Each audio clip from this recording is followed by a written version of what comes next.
Did you know your brain can actually freeze up, even when you've prepared everything? Yeah, it's crazy how that happens to so many English learners. Welcome back to Speak English with Class. I'm Jennifer. And I'm Marco. Today we're talking about something huge. My mind goes blank when I try to speak English. Oh, this one's a biggie, Jennifer. Right? You know that moment? You've rehearsed everything perfectly. You've practiced in your head, maybe even in the mirror. But as soon as you open your mouth, nothing.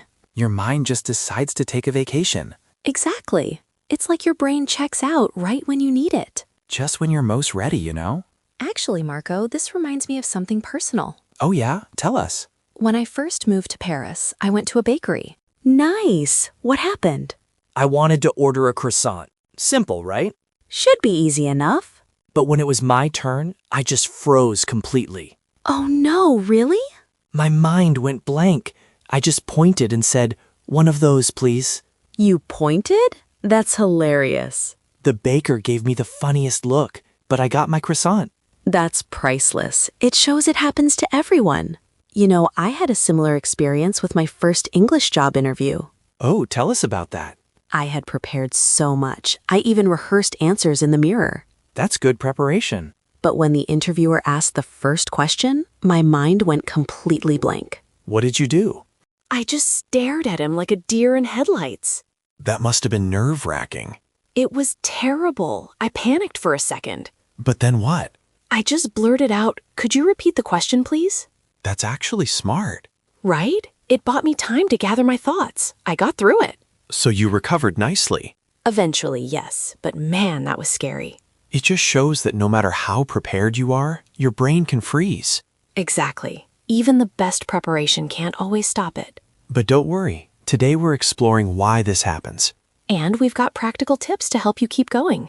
Even when your mind seems to check out completely.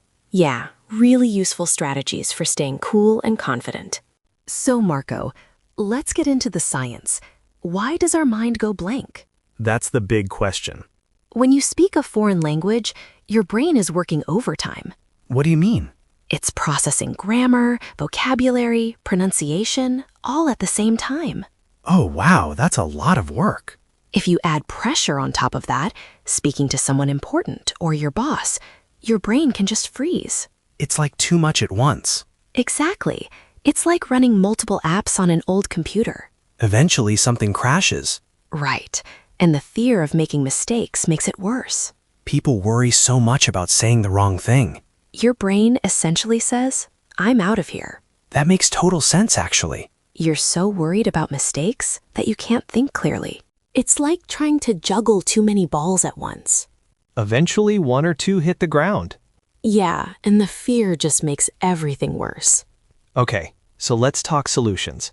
First tip, prepare go-to phrases in advance. Oh, I like that idea. Think of them as your safety net when your mind goes blank. Like what kind of phrases?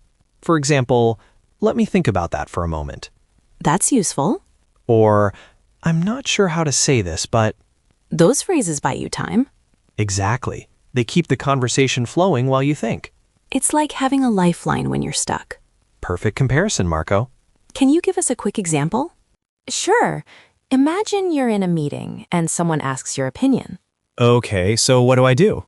Instead of panicking, you say, "That's a great question. Right. Let me take a second to gather my thoughts." Oh, that's smooth. It gives you a moment to breathe and think before answering. Brilliant. That works in so many situations. Here's another tip. Practice speaking in low-pressure situations. What do you mean by low pressure? Start by talking to yourself in the mirror. Really? That actually works? The more you practice, the more comfortable you get. So narrate your day? Exactly. Say things like, "I'm making breakfast now." Like out loud, I need to fry some eggs and make coffee. without anyone listening. Right. No fear of judgment in private. That's a great way to build confidence, actually. I did something similar when I learned Italian, Jennifer. Oh yeah? I narrated everything I was doing. Like what? Now I'm brushing my teeth, or I'm going to the store to buy bread. How did that feel? It felt silly at first, I'll admit that. But did it help? It really did. I got used to forming sentences naturally. That's fantastic. Here's another exercise that's really powerful: shadowing. What's shadowing? You listen to a native speaker and repeat what they say. Like copy them? Yes, copy their pronunciation, intonation, and rhythm exactly. Interesting. Watch your favorite TV show in English, pick a character, and mimic them. Oh, that sounds fun. It helps with pronunciation and fluency at the same time. I've done that before, actually. Really? I used to shadow characters from Friends to practice my accent. Which character? Joey, with his famous line, "How you doing?" That's perfect. It was fun and really helped my accent and intonation. Now here's something important. Focus on the message, not perfect words. What do you mean? Sometimes we get so focused on finding the perfect word. Yeah? We lose sight of what we're trying to communicate. Oh, I see. The real goal is getting your message across. So it doesn't have to be perfect? Not at all. Let's say you forget refrigerator. Okay, You could say, the thing in the kitchen that keeps food cold. that works. It's not perfect, but everyone understands you. Right, you get the point across. Absolutely. If you're giving a presentation and lose your train of thought, Just pause? yes, take a deep breath, then continue. Will people mind? No, they'll appreciate the clarity. And you'll feel more in control. Exactly right. Here's a fun one. Use humor to handle mistakes. Oh, I like that. If you forget a word, just laugh about it. Like how? Say you mix up desert and dessert. Okay. You could say, well, I guess I was craving sand instead of cake. That's hilarious. It takes the pressure off immediately. People appreciate the confidence. Right. And honestly, most people won't mind your mistakes. They might even help you. They'll suggest the word you're looking for. Another powerful technique. Visualize success before you speak. How does that work? Take a moment and picture yourself confidently having the conversation. Just imagine it? Visualization is actually a powerful tool for reducing anxiety. Really? Picture yourself speaking fluently and engagingly. And it helps with confidence? Your mind is less likely to freeze when the moment comes. Wow, that's clever. It's like rehearsing in your mind before the real performance. I should try that. Now let's talk about vocabulary. It's super important. Why? Sometimes our minds go blank because we lack the words. Oh, I see. The more vocabulary you know, the easier you express yourself. That makes sense. If you're learning business English, know different ways to talk about profit, losses, negotiations. So specific vocabulary. Exactly. That way you won't get stuck searching mid-conversation. Good point. How do you build vocabulary effectively? One great way, read regularly. What should I read? It doesn't have to be complicated texts. No?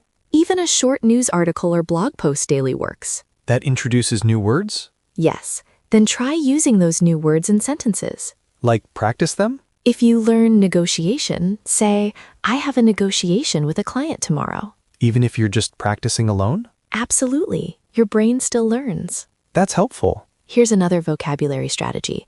Group words into themes. Themes? Learn all cooking words 1 week. Stir, boil, bake, etc. One topic at a time? Right. Then practice by talking about your favorite recipes. And then a new theme? Next week, focus on travel words. Luggage, boarding pass, departure. Use them in sentences? Yes, talk about a trip you've taken or planned.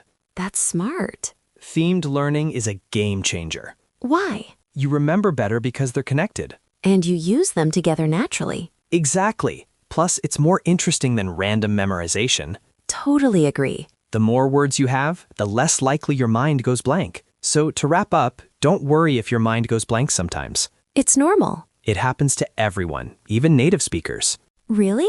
The important thing is practicing and staying positive. Use the tips we shared. Keep moving forward and be kind to yourself. Don't fear mistakes. They're part of the learning process. Absolutely. Thanks for listening to Speak English with Class. We hope these tips help next time you speak English. We'd love to hear from you. What tips have helped you? Share your thoughts in the comments or social media. Your experiences might help someone else. We're all in this together. Keep practicing, stay confident, and remember, You've got this. Until next time, take care and keep speaking English with class.